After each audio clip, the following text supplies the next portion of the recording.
Breaking the bonds of modern-day slavery requires, as we've heard, relentless persistence, commitment, courage, compassionate action, and innovative strategies to address modern-day slavery. I believe we are reaching a tipping point with growing public awareness of the nature and the extent of the issue. Civil society groups that haven't necessarily worked that well together, coming together to help survivors as well as to promote legislation that will really make a difference in terms of ending trafficking and slavery. With the U.S. government coordinating its many resources through the President's Interagency Task Force to monitor and combat trafficking, which I'm sure Ambassador will talk a little bit more about, is a huge effort amongst 14 different cabinet members, leading corporations, implementing the corporate responsibility to respect human rights, not just in their own operations, but all the way down their global supply chains. And investors engaging a wide range of business sectors as active share owners, concerned about this egregious human rights violation and the risk it poses to people and to companies. And the faith community that's active at the local, at the national, at the international level to address systemic causes of slavery and affirm the dignity of every human being. So to reduce and ultimately eliminate modern-day slavery requires a deepened level of collaboration among every single stakeholder, every sector of society. And today we are fortunate to have a panel composed of representatives of government, of corporate sector, civil society, faith institutions, the media, to reflect on where we are and what we really need to do creatively together to forward the movement to end slavery in all its forms.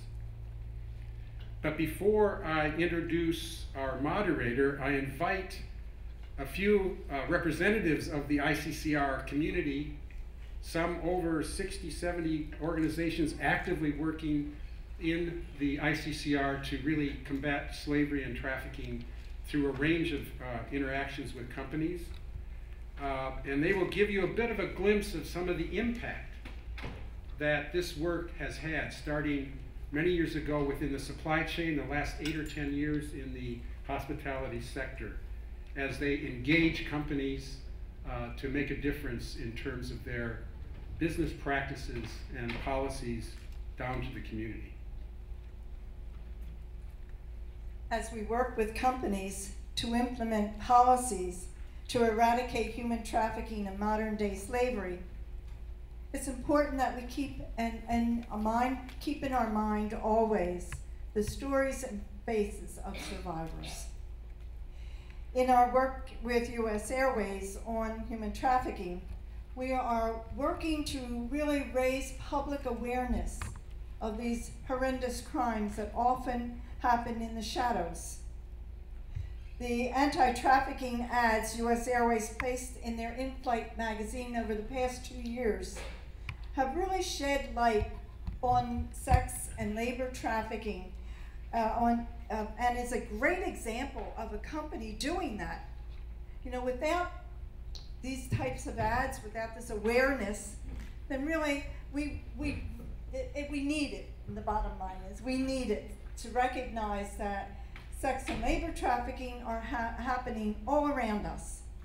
And so as we are aware of them, we can then address it. And so we're very grateful to companies who work with us on this issue. I represent Catholic Health East. I'm Chris Meyer with Everence Financial and the Praxis Mutual Funds. ICCR members have been in dialogue with the Hershey Company for over 5 years on the issue of child exploitation on the cocoa farms of West Africa. And in October of last year, Hershey announced its commitment to sourcing 100% certified cocoa for all its chocolate lines by 2020. and this certified cocoa will be verified by third-party auditors to ensure that it is in line with the highest international standards for labor and environmental practices. Given Hershey's share of the chocolate market and its influence in the industry, this is a major step forward, and when combined with the actions of other chocolate companies, it provides significant momentum in the effort to eradicate child labor in the cocoa industry. Hi, I'm Lauren Compare from Boston Common Asset Management.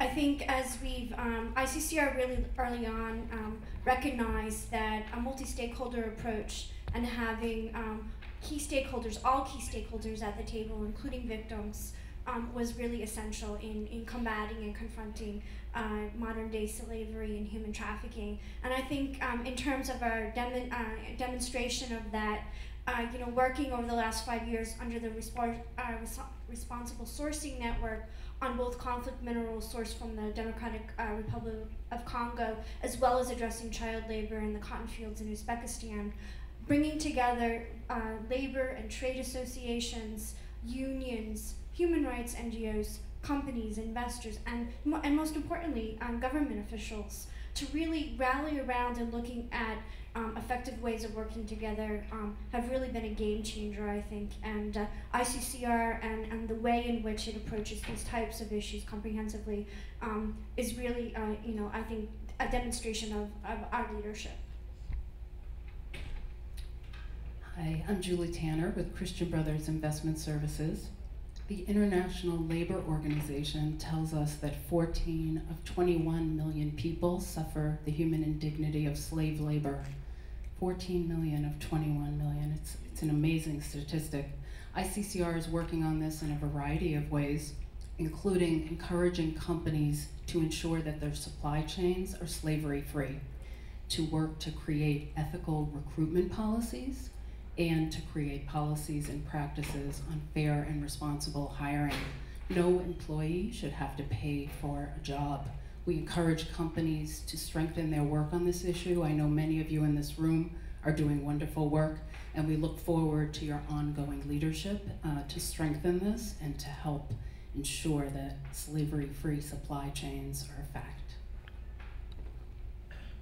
I'm Pat Daly, a Dominican sister of Caldwell, New Jersey, and direct the work of the Tri-State Coalition for Responsible Investment.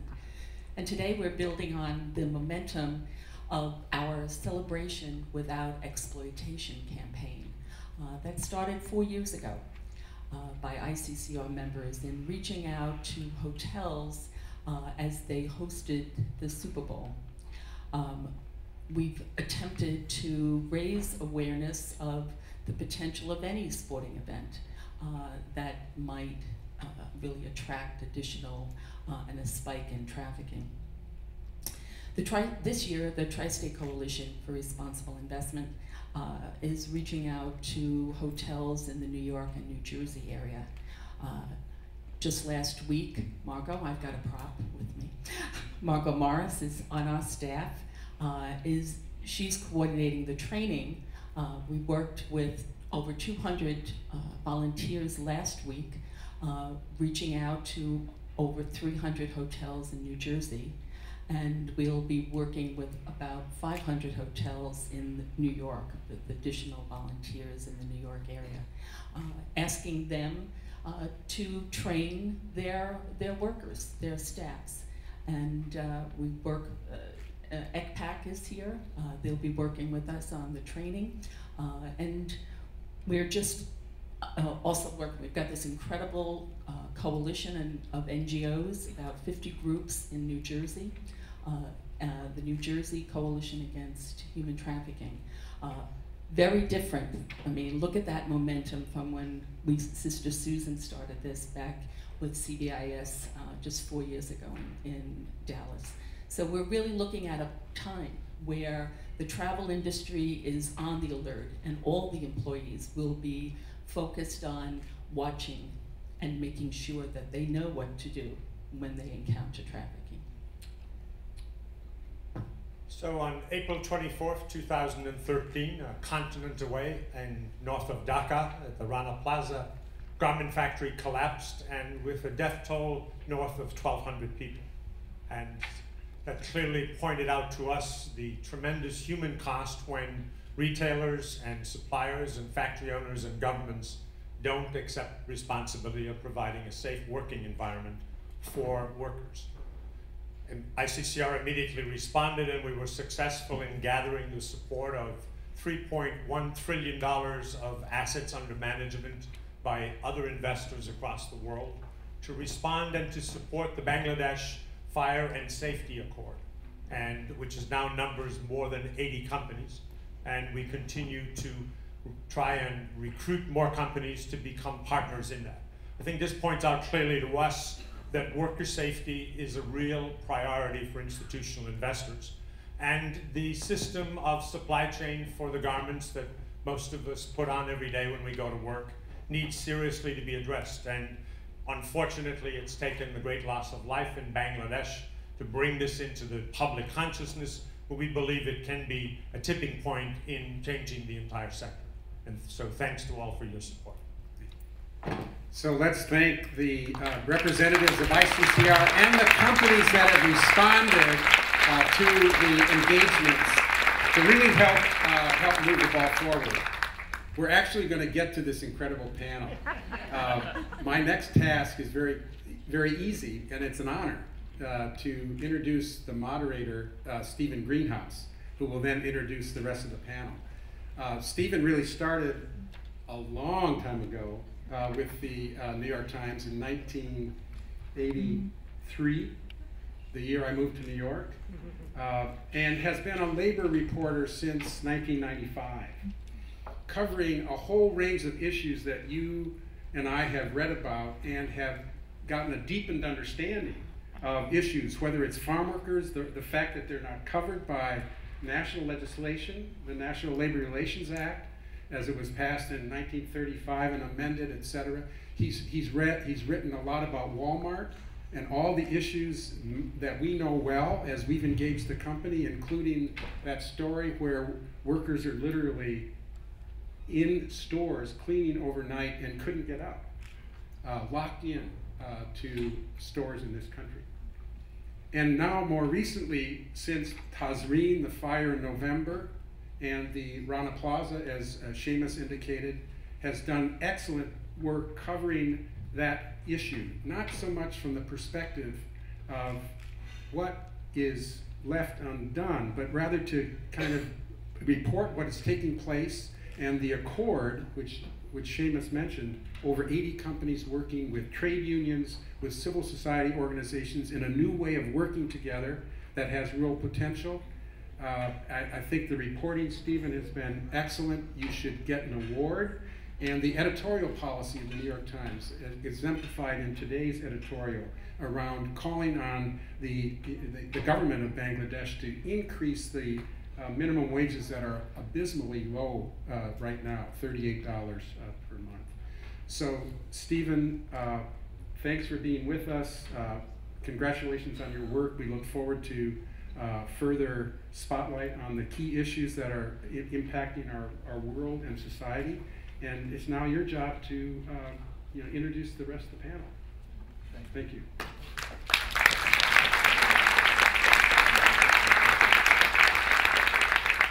Thank you, David. That's very, very kind. I've never done a panel on forced labor before with discotheque lighting. And when Laura called me when David called me to invite me, I thought he said, we're going to do a panel on Breaking Bad, one of my favorite shows, not Breaking the Bonds. And I realized when the Emmys gave the Best Drama Award to Breaking Bad, they meant to give it to the Breaking the Bonds panel. So we should all be impressed and thankful that the Interfaith Center has assembled such an impressive panel on forced labor and on strategies to counter and combat today's horrific modern-day slavery. I'm honored to be moderating such a distinguished panel. I've been writing about labor and workplace matters for the New York Times for more than a decade now.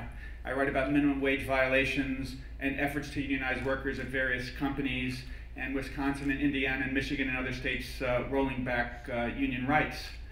But in writing about all this, I realized that in many ways, by far the most abysmal practice that workers face in the world today is forced labor, bonded labor, and human trafficking.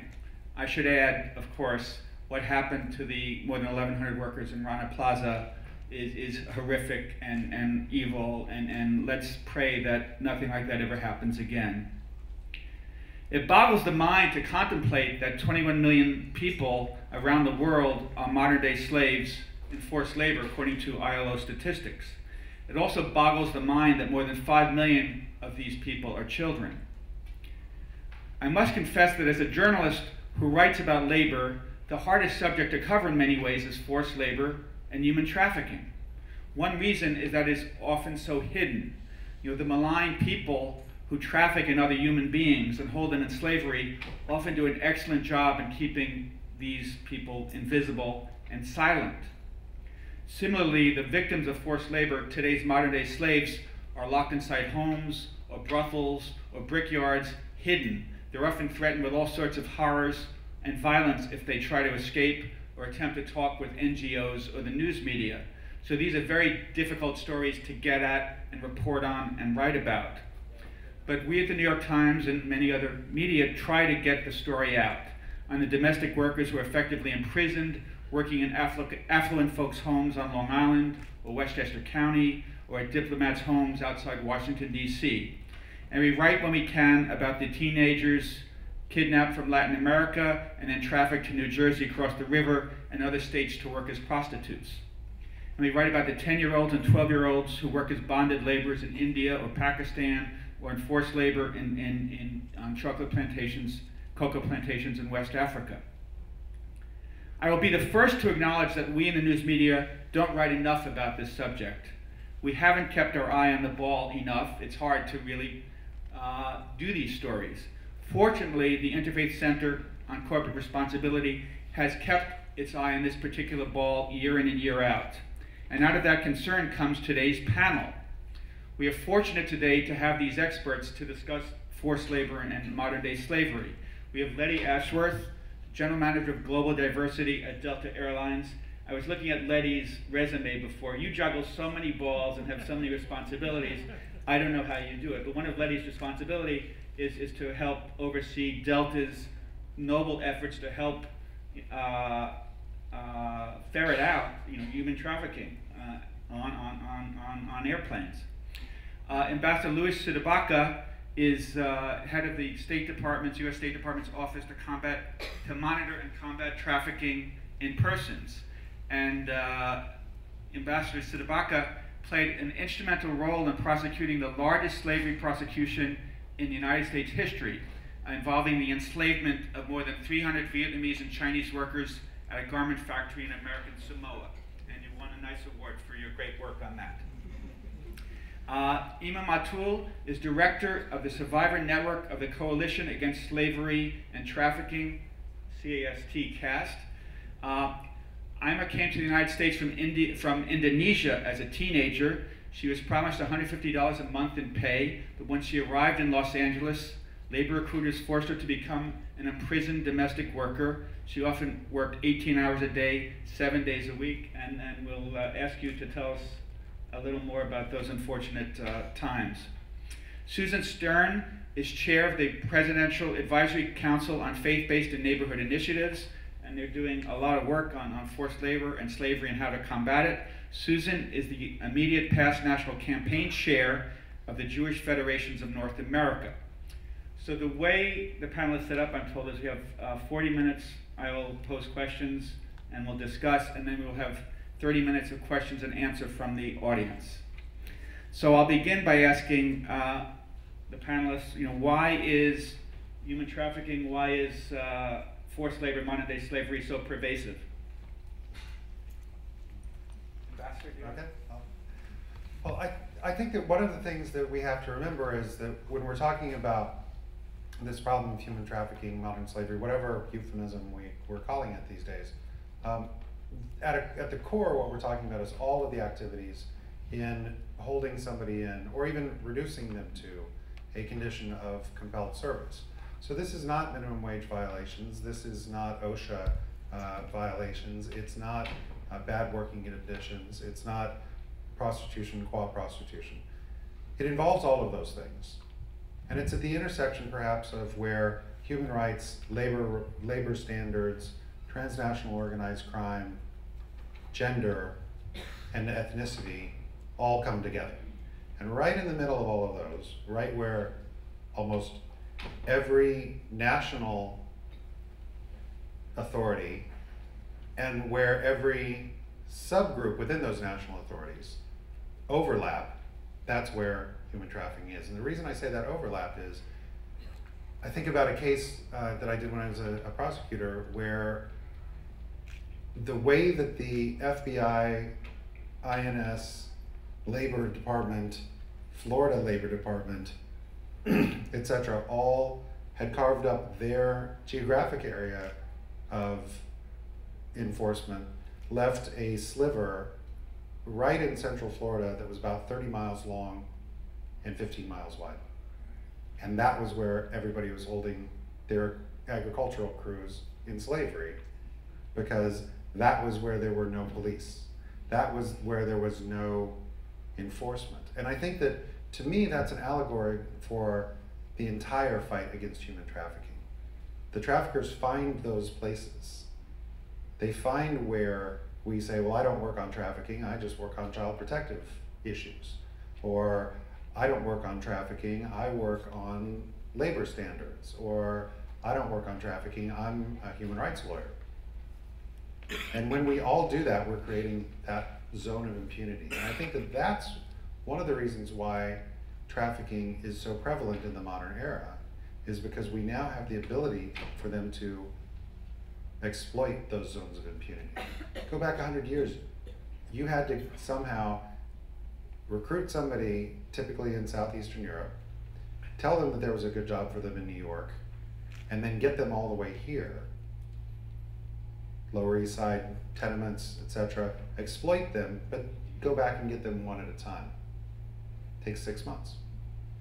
Today, you can get somebody in the United States and you can get them into an exploitative situation within about 36 hours. And I think that the explosion of information technology, the explosion of the ability to move people is one, that plus this problem of everybody saying this is somebody other than me that should be taking care of that. I think that's why we're seeing this explosion of human trafficking.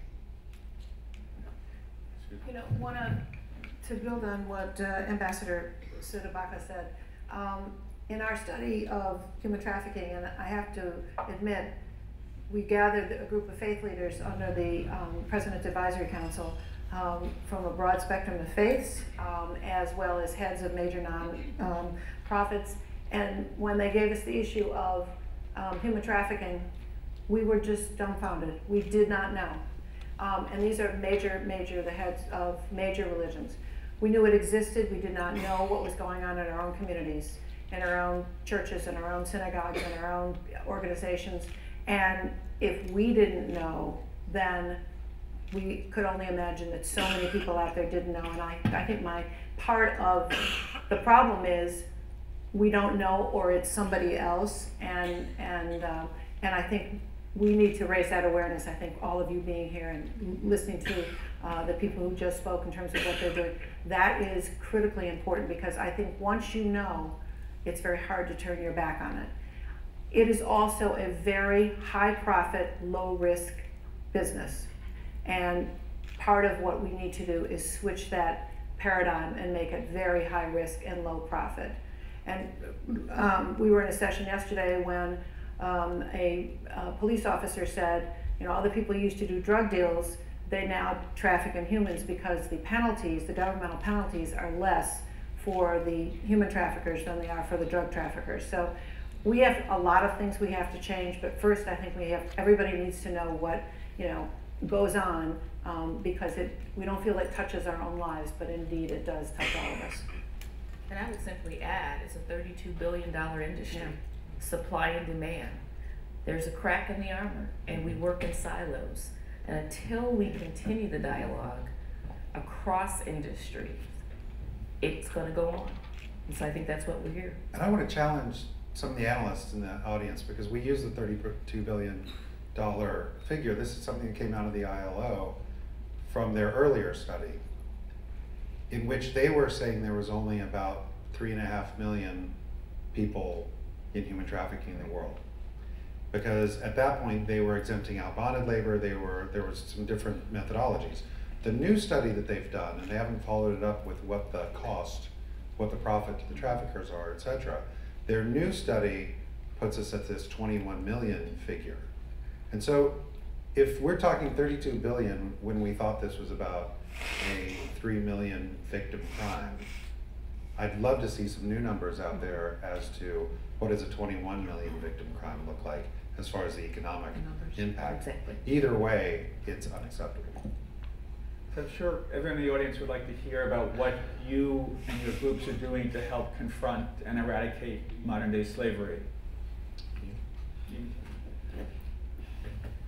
Well, and also the crime is such a hidden crime. So each one of us have to educate ourselves what is modern day slavery, because slavery 100 years ago is different than slavery now. And I'm sorry, what's the question? What are you and your organization seeking to do to stop, confront, erase this practice? Awareness.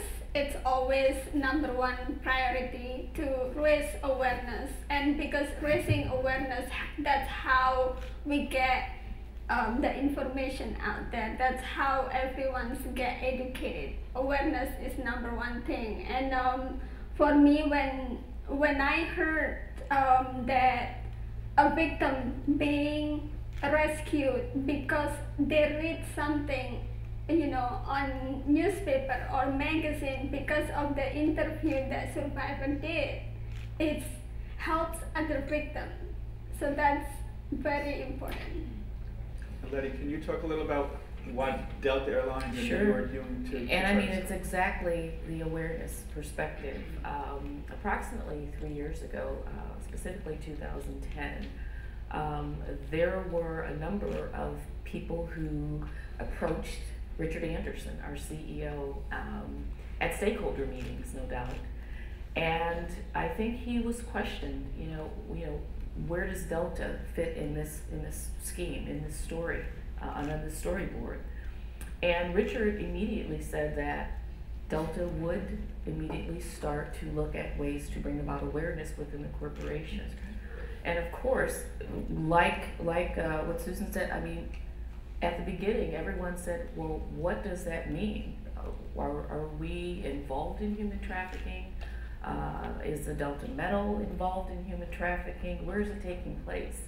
And I think that still exists today. But since then, I'll certainly fast forward. We have been committed to training and bringing about awareness to all 80,000 employees and those that we do business with.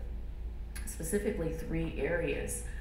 Since 2011, we have signed on to the ECPAT code. I'm glad that someone's here to represent ECPAT. We have also put in place a policy for our employees. And our biggest undertaking has been the training component. We've worked with the Department of Transportation.